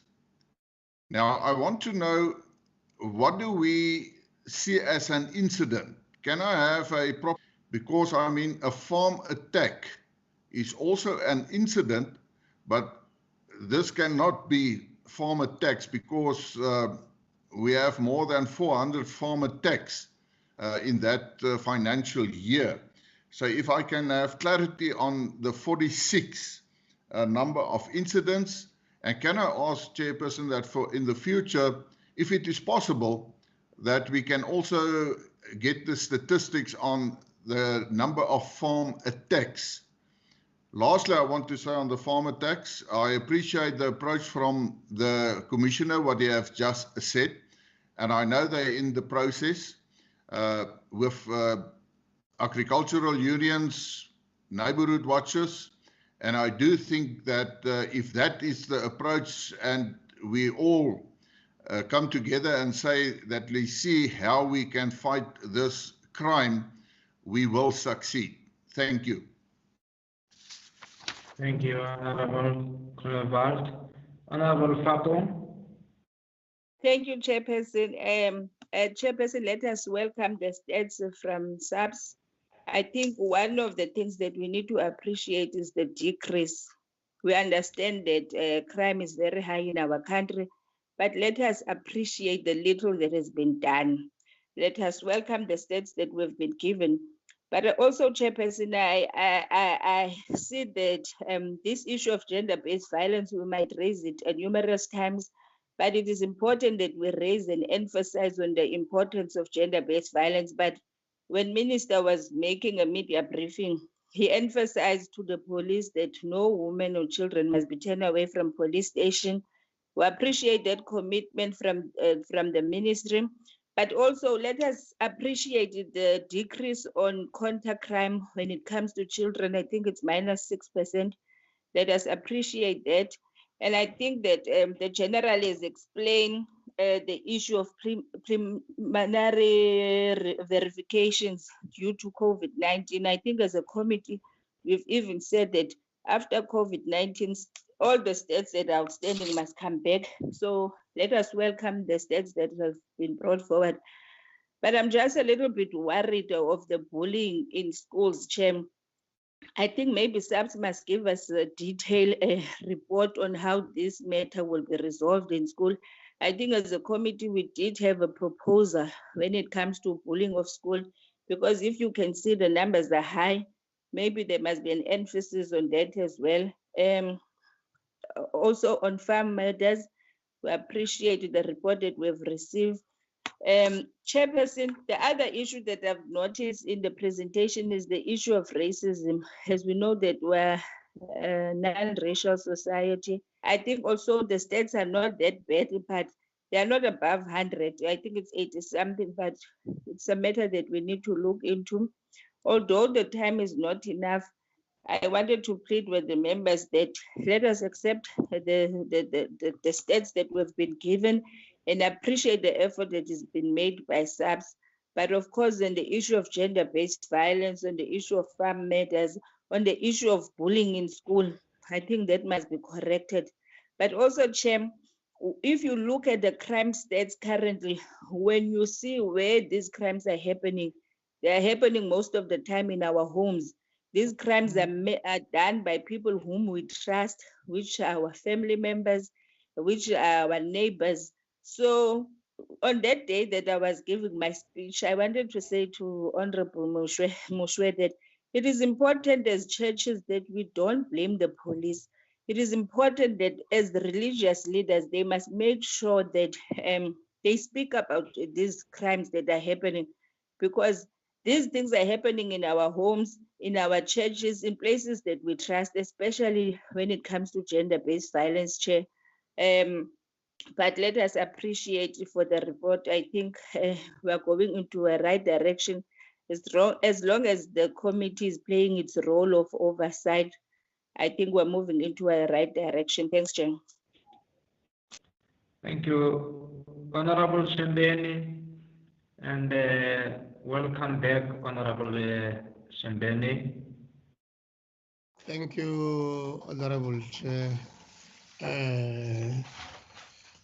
National Commissioner, and everybody. Thanks for the presentation. Mine is with the detective services. I strongly believe that we need to prioritize this section, because as far as I see, in most cases we talk about visible policing. It seems we have prioritized that process. A lot of things needs to be investigated. Crimes are being committed, reported, and then they need to be investigated thoroughly. Now, I'm very happy because I heard now the commissioner speaking about 6 specialized units, because I was coming to that, because we must have murder and robbery units. We must have sun-ups. We must have all these other things, so that people can concentrate on the work that they do. And the most important thing, National Commissioner and the Minister is not here. I'm appealing that you take care of the detectives. Take care of the detectives. Detectives are withdrawing from detective services to visible policing, because they think that people in visible policing are being taken good care of. Those people now working in detective services, the so-called standby duties were withdrawn from them. I don't know who did that and by what, because that person is not there. Those people are working day and night, holidays, public holidays, Christmases, and what. But they don't get remunerated. Instead, they must get rest days. It does not work like that. You cannot wake up during the night, go and attend murder and all these things, and at the same time, you will be told that you will get a rest day. It's not working like that. The person who's working in the CSC and the person who's doing detective services, they are almost the same. So we must prioritize. The detectives are playing a major role in investigating crime in South Africa. And they are carrying a lot of dockets. They are carrying a burden. When they go to sleep, they go to what, they've got dockets waiting for them. We've got COVID, we've got what? We've got dockets that must go to court. They must attend to these dockets. But we are not taking care of these people. They are getting stressed. They are not resourced. We say they are playing with vehicles and doing this and that instead of motivating them.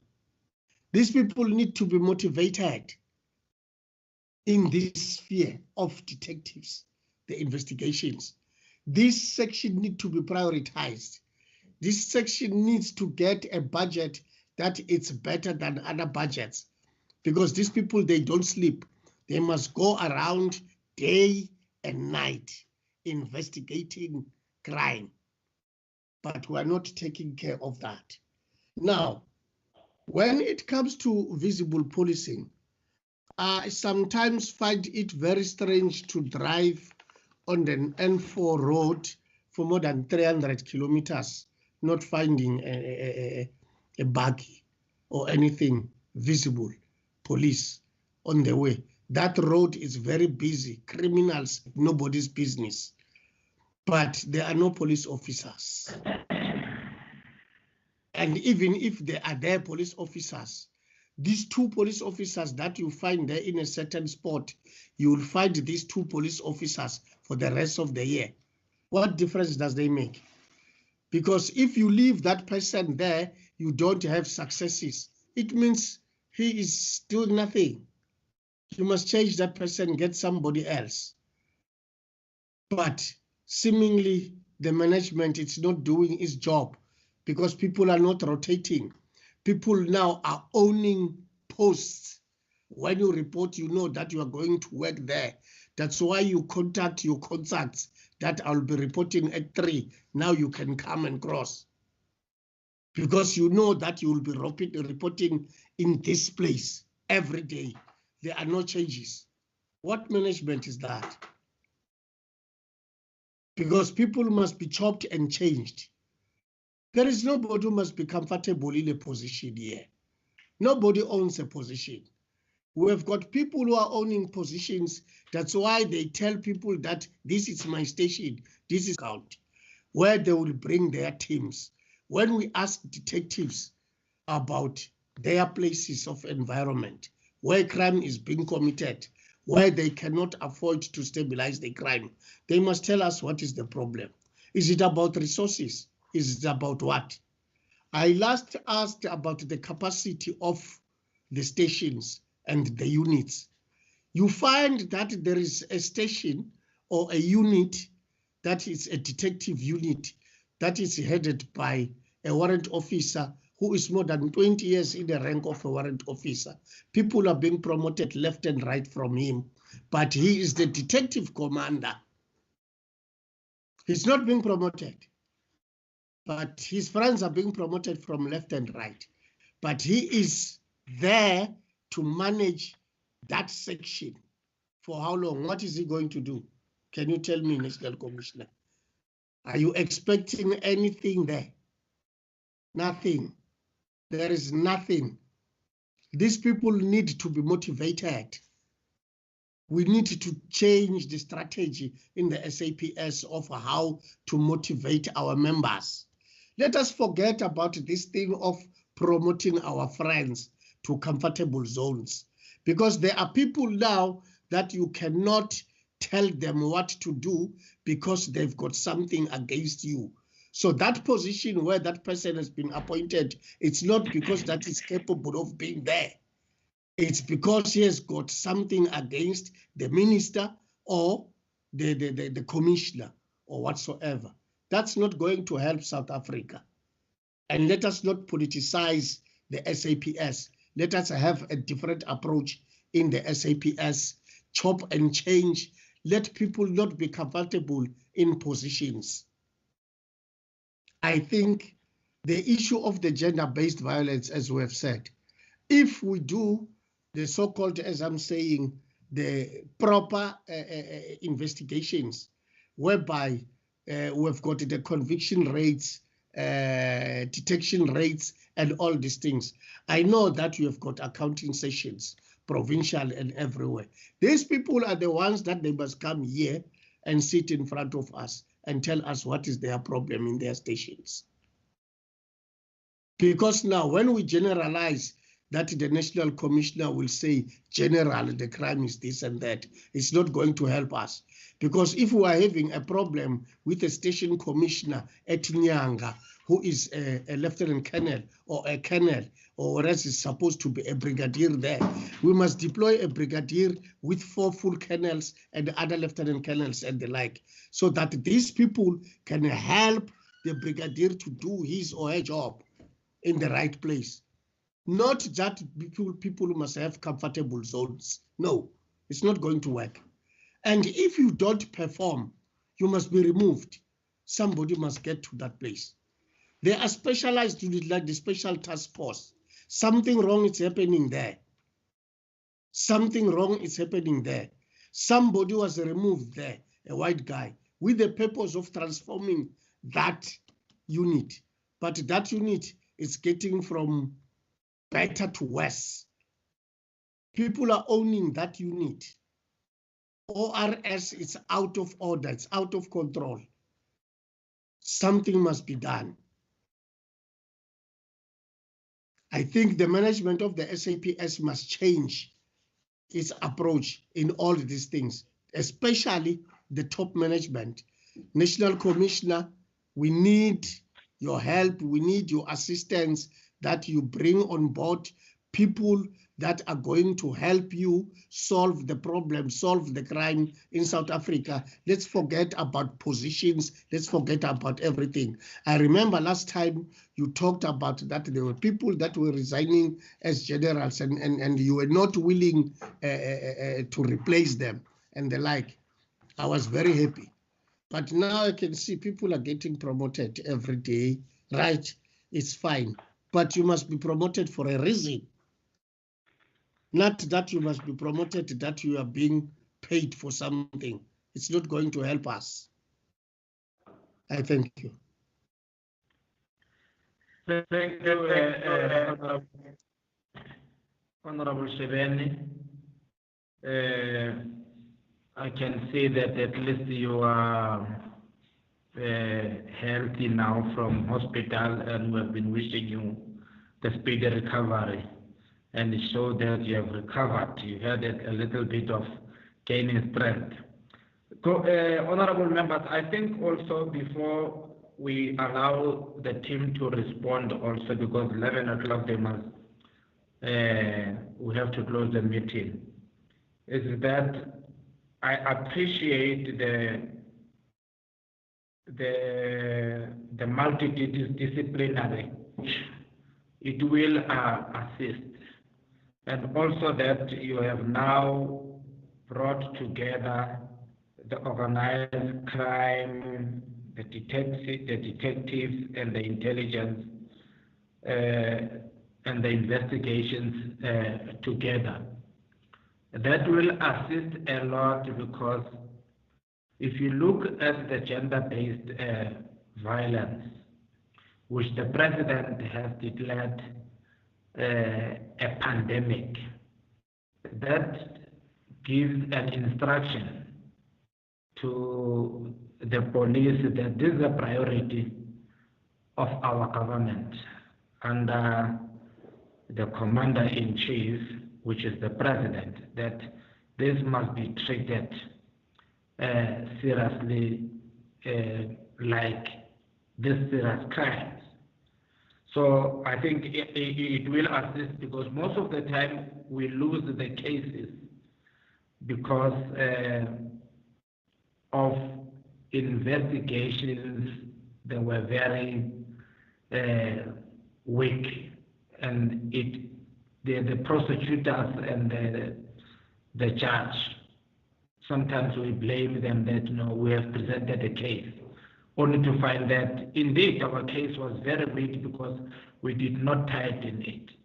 So as the president has declared this gender-based violence as a pandemic, I think you need to look at this multidisciplinary way of approaching things, also doing it with the gender-based violence, because here in the parliament, it's also our priority, and this portfolio committee, it's part of some of the committees that are dealing with gender-based violence. So we'll expect a lot of reports and action from the of police. Lastly, is just to say the president, if you remember, winding out the gang unit to other areas, in fact, nationally. But what surprises me is that this should be a priority of the president, and should be a priority by the police. If I'm correct, but it is that now the senior there, he is a major general. You have reduced from major general to a brigadier general when gang crimes have increased in the state. So what is the reason of juniorizing that thing which the president said we must now make it nationally? Can I get responses from that? Whitfield, I don't know, honorable member, because we have to give I see your hand is up, or it's not up. Okay. So that is what I wanted to say. Then maybe we can give the police to respond. National Commission, DM is still there. Yes, I'm. Yes, DM. Or should I give the National Commission? Yeah, I think allow them.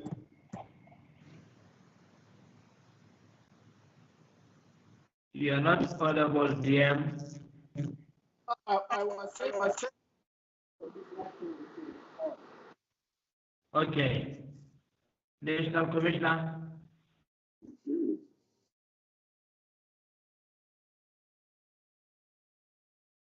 National Commissioner.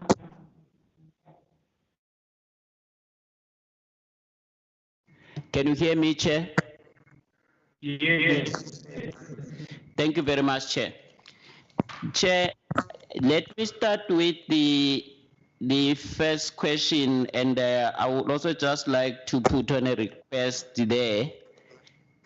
The question of the difference in numbers in the two slides. I think one of the reasons why Stats SA signed the Stats as official, it's because we raised the challenge that we've experienced with the stations which were closed down during COVID-19 due to infections. But there's an opportunity that we can go back and correct now this slide, because those particular police stations, they close for a moment and then they become operational. But at the same time, there's also two versions of the crime stats.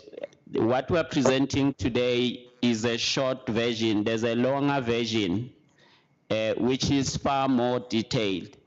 Now, apart from these questions, there's also other sentiments raised by other members of the committee with regard to more details needed on the crime stats for more debate. Therefore, my request, Chair, is that we be afforded the opportunity to go and correct this slide and also provide the longer version to the committee, so that when we reappear shortly, we come with the corrected versions of this particular slide plus the long version. Then, Chair, if my request will be accepted, then, Chair, the arguments and the retaliations and revenge, I will explain retaliations as territorial. Like, for instance, you'll find the gang territories and the syndicate territories. That's where you will normally find some retaliations from those types of criminal organizations, which are not domestic violence related anyway. And when you also get to KZN, you also get, in some of the political killings, we got some form of revenge taking place there. So those are the cases where you will have the retaliations and revenge through syndicates and as well as gangs and other related criminal formations. Then, Chair, the 46 incidents, I just want to explain the incidents as in one incident, you are able to find more than one charge. Like, for instance, you may find one crime incident like a robbery residential, where there would be rape, there would be attempted murder, and there would be robbery of cash in the one incident. The same applies in farm attacks. You would find in the one incident that they would kill, they will rape, they will take a car, and those are different charges that will constitute as such. But we have taken note of the fact that in future we need to record exactly the farm attacks. I think that would be done, Chairperson. And then bullying in school, I think at the present moment, Chair, we are reviewing the school safety, and we are planning to have a school safety and campus safety summit with the Department of both Basic Education and Higher Education. And one of the priorities over and above bullying is the school infrastructure, which is under attack at the present moment. We want to come with a specifically dedicated security plan.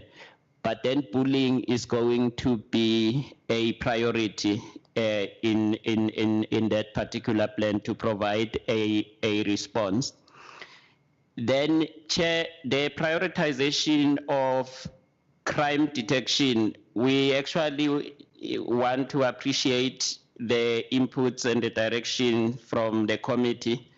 Firstly, I want to indicate that I have declared the restoration of the year of detectives. And that restoration goes with the resourcing of crime detection, and that resourcing is also intended to make sure that we correct the national norms with regard to the number of dockets carried by an individual detective. This will also include the technology. The last part of capacitating the detectives is with the Detective University, which is also at an advanced stage where we are actually trying to improve the skilling. Then there was also mention made of the PCs taking accountability. I just want to indicate, Chair, that in the past there were instances where the committee called us together with PCs where they had certain interests. But what I also want to further indicate was that the committee itself used to conduct some portfolio committee outreaches to specific stations of interest where they would like to ask certain questions and check certain of those things. I think we can appreciate if such could be done. We'll be open to it and we'll support it.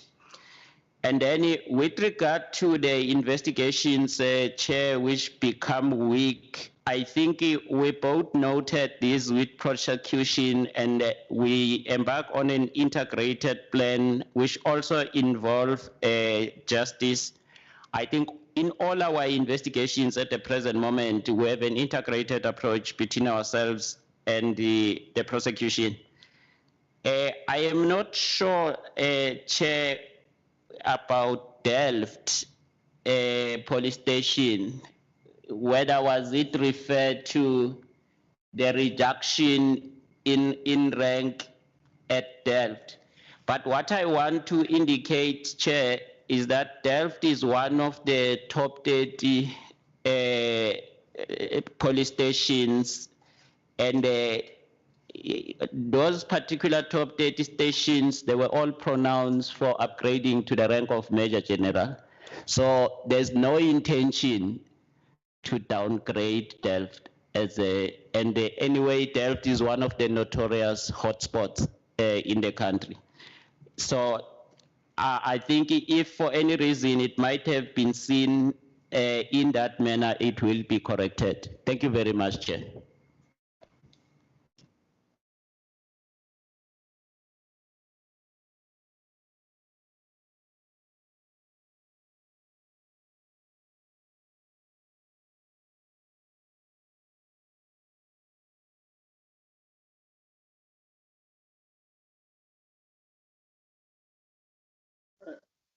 You are mute, Chair. We can't hear you.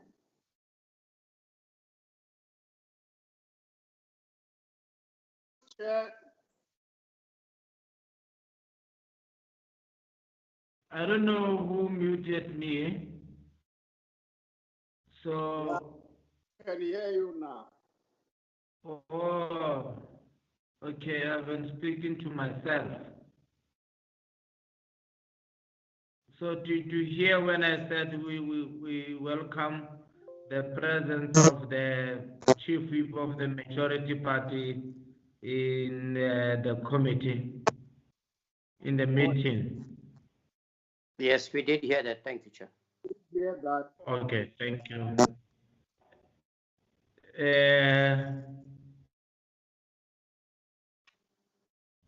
DM? Yes, Chair. No, thanks. We have responded. We will. Okay.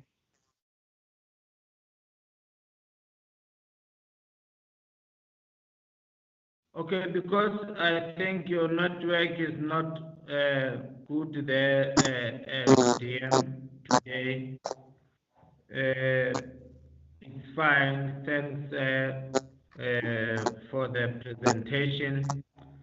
But I think members of the department, DM, you have heard the unhappiness of the members of the committee about the late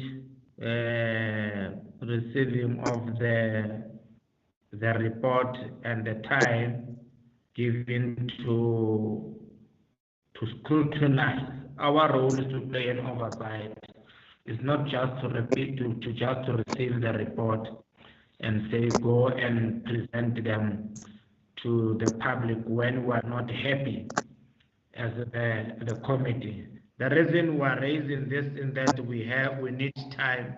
It is to satisfy ourselves, so that when you go out to the community then and address the media, we are also happy that at least they have been able to respond to our questions satisfactorily, and where you have not done well, we are saying you have to go and do well. Unlike having, short time, it does not assist, because when you walk out of this meeting, people will be issuing statements that no, that's not true and not correct. So we want to, when we walk out of this meeting as the committee, we must be able to say that yes, we received the report, we engaged the report constructively, we're not happy here and there, and the police have promised that they are going to correct this. What we don't want in this committee is to politicize this committee. And this is the decision that we took from the beginning, that when we are not happy, we'll always call you to come and account. And you have been doing that as the department. And whenever we call you, you do appear before the committee. So the stats are very important, because everybody will be talking about them today. So the briefing, we note it, that you have already started briefing the media. But I'd also want to congratulate the Nyanga police station from moving from top 30 of the stations which had high murder numbers to number 4. So that means there's some good work that is being done by the police in that particular area. So some of the police stations, I think, should go and learn how did Nyanga police station manage to turn it around from top 30 to number 4. That's a good, very good improvement. So whatever we have said, I think we have noted it. If we call you next time, just if we're not happy with other things, as we have raised that we need enough time when we deal with stats. We don't just want to receive things and say agreed. No, we want to scrutinize it, play our oversight, and when we are happy, we'll tell you why we are happy. When we are not happy, we'll tell you that we are not happy. But we are doing that in the interest of the country and as our role to play an oversight role. With those words, comrades, I just want lastly to just announce that that is why you saw the chairperson leaving the chairing position. She has just lost her aunt, so she had to rush home. So I hope as a committee, we are putting her in prayers that she must have strength and that may the soul of her aunt rest in peace. And I am not sure whether the members will do on their own to send messages to her, because when she left here, she was not very well. So that we encourage her, comfort her. She has been a very good chairperson to us, we know, and a very firm chairperson. So with those words, honorable members and DM and your team, National Commissioner, the meeting is adjourned.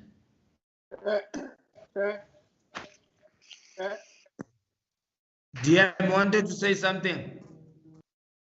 No, to pass our condolences to her on her aunt, the chair, but also to indicate that we have taken note of what you have raised. Indeed, it's not appropriate that we must come and brief you on the statistics, and as we are busy discussing, we then go to a press conference and brief the public while we are still having engagement with yourself. It's really not appropriate. We must interact with yourself, and when we are done, we can go and communicate with the public, because it sends mixed signals if we handle it the way we would like to apologize to the leadership of the committee on that we'll have to improve on how we do these things going forward. Thank you very much. Thank you very much, DM. Therefore, honorable members and DM and your team, the meeting is adjourned. Thank you very much.